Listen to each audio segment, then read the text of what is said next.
হরে কৃষ্ণ কৃষ্ণ কৃষ্ণ কৃষ্ণ হরে হরে। বলি তুই কথা বলছে চাপে। এই বৌমা ওঠো, মা উঠে ফুলগুলো তুলে দাও, নাহলে আমি পুজো করবো কি করে বলো দেখি। ওঠো ওঠো বৌমা ওঠো, তাড়াতাড়ি চান করে উঠে খিচুড়িটা না দো, ভোগ দিতে হবে তো নাকি। তাড়াতাড়ি উঠে ঘরগুলো মুছো, বাসি ঘরে কি পুজো হয়? কি যে বলি আজকালকার মেয়েদের। এই তুমি বাসি জামা কাপড় পরে রান্না করে ঢুকে পড়লে, এবারে ভোগটা কি করে রান্না করবো বলো তো দেখি। বৌমাতে চল দিবি না, বৌমা কি তারপর স্নান করে বাসিকার জামা কাপড় ছাড়িনি, মানে কি বলবো তোর বউকে। কি করতে যে বাবুর এই বউটা আনলাম কি জানি। বৌমা তুমি গুনে গুনে কিন্তু 28টা বেলপাতায় রেখো, কিন্তু একদম 28টাই, ঠিক আছে? একটা যদি নড়চড় না হয় না আমার যোগ্য হবে না কিন্তু, ঠিক আছে তো? এ কি 28টা বেলপাতা কোথায় এখানে? তোমার কি কোনো কাণ্ড জ্ঞান নেই বৌমা? কেন 28টা বেলপাতাই তো রেখেছিলাম, 29, 27 আর একটাকে আলতো করে ছিঁড়ে ওর মধ্যেই তো রেখেছিলাম মা। 28টা বেলপাতা। মা সরস্বতী, আমার বৌমাটার মধ্যে একটু বুদ্ধি দাও, আমার বৌমাটার মধ্যে একটু বুদ্ধি রেখে যে কমিয়ে থেকে সংসার নিয়ে। আপনি তো আমাকে বলেননি মা 3টে পাতা ছিঁড়িয়ে একটা পাতা হয়, আমি তো জানি একটা পাতা মানে একটাই পাতা। আজকে কিন্তু তোমার উপোস, আজকে কিন্তু একটু থুতু গিলবে না। চুলগুলো ঘুরছো কেন? চুলগুলো দেখবে অলক্ষী লাগে। ওদের সময় লাল সাদা শাড়ি পরতে হয়, এইভাবে কালো শাড়ি পরতে নেই। হরে কৃষ্ণ কৃষ্ণ কৃষ্ণ হরে দেব, ক্ষমা করে দাও ক্ষমা করে দাও ভগবান ক্ষমা দাও।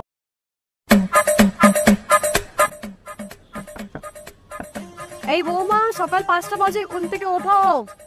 এটা তোমার বাপের বাড়ি পাওনি, এটা তোমার শ্বশুর বাড়ি। বাপের বাড়িতে এগুলো চলে, শ্বশুর বাড়িতে কিন্তু এগুলো চলে না। সে কি তুমি কোনটা কোন মাছ সেটাও চলো না, কোনটা রুই মাছ কোনটা কাতলা মাছ? বাপের বাড়িতে গিয়েছি কিছুই শেখায়নি তোমাকে। হ্যাঁ, তোমাদের সবাই আমাদেরকে না অনেক কিছু শেখাতো, কি আর বলবো তোমাদেরকে।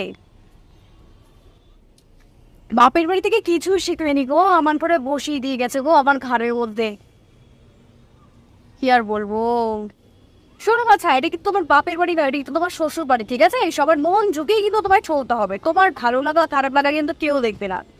দেখলি তুই জিরে গুঁড়ো ধনে গুঁড়োর মধ্যে পার্থক্য বুঝলো সামান্য, কিচ্ছু সেখানে তোমার বাপের বাড়ি দিয়ে। আহারে বোকা, তোর বই দশা দেখে যা একটু। বৌমা তোমার বাপের বাড়ি থেকে একটা যে এই শ্বশুর শাশুড়ির জন্য যে ভালো জামা কাপড় পটাতে হয় সেটা পর্যন্ত পাঠায়নি। যে এই শাড়িটা যে জামাটা পাঠিয়েছে সেটা তো পুরো পাতলা পিনপিনে, মানুষ পড়তে পারিনি পর্যন্ত একটু। আর যে চেনটা দিয়েছে, আমি চেন দিলে কি চেন দেবো? ভালো চেন দেবো? তোমার না দিয়েছে 10 গ্রামের চেন, আমি তো আমরা 30 গ্রামের চেন নিতাম। কিচ্ছু শেখানি, তোমার বাবা মা নিজেকেও কিছু শিখিনি, তোরা কেউ কিছু শেখানি। ভুলে যাবে ওদের জন্য, এটা যেন ভুলে না যায় যে এটা তোমার শ্বশুর বাড়ি, তোমার এটা বাপের বাড়ি না, ঠিক আছে? ইটস তো আপনার বাপের বাড়ি, শ্বশুর বাড়ি। তা এখানে আপনার কথা কেন চলবে? ওয়াই তো মুখোমুখি তর্ক শিখিয়েছে, বড়দের সাথে কিভাবে তর্ক করতে হয় এটা আর কিছু শেখায়নি।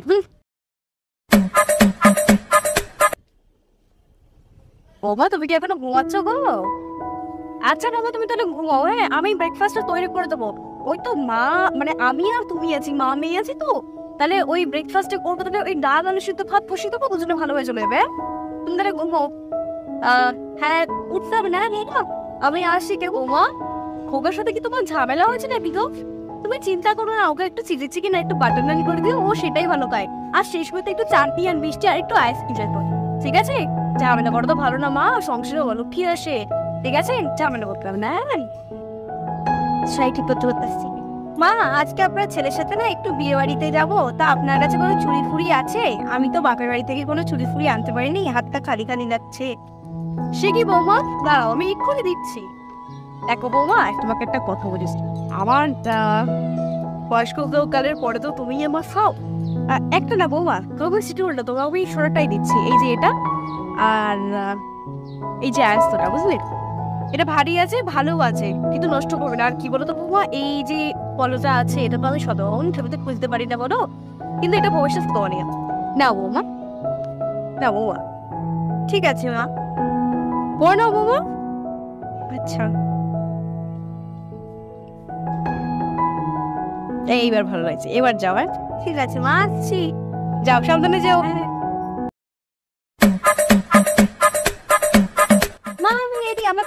লাগছে। এই কি বলবো, এটা তুমি কি পড়েছো?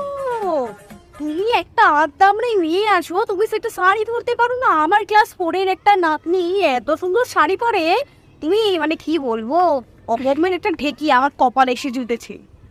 না আচ্ছা, আপনার তো আবার 1 কাপ চা ছাড়া হয় না, তাই 1 টপ চা এনেছি। সব ভালো, কিন্তু এটা কি বানিয়েছো? আরে মামা মুখে দাও।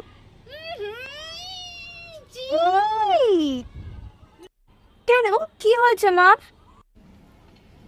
এটা চা হয়েছে?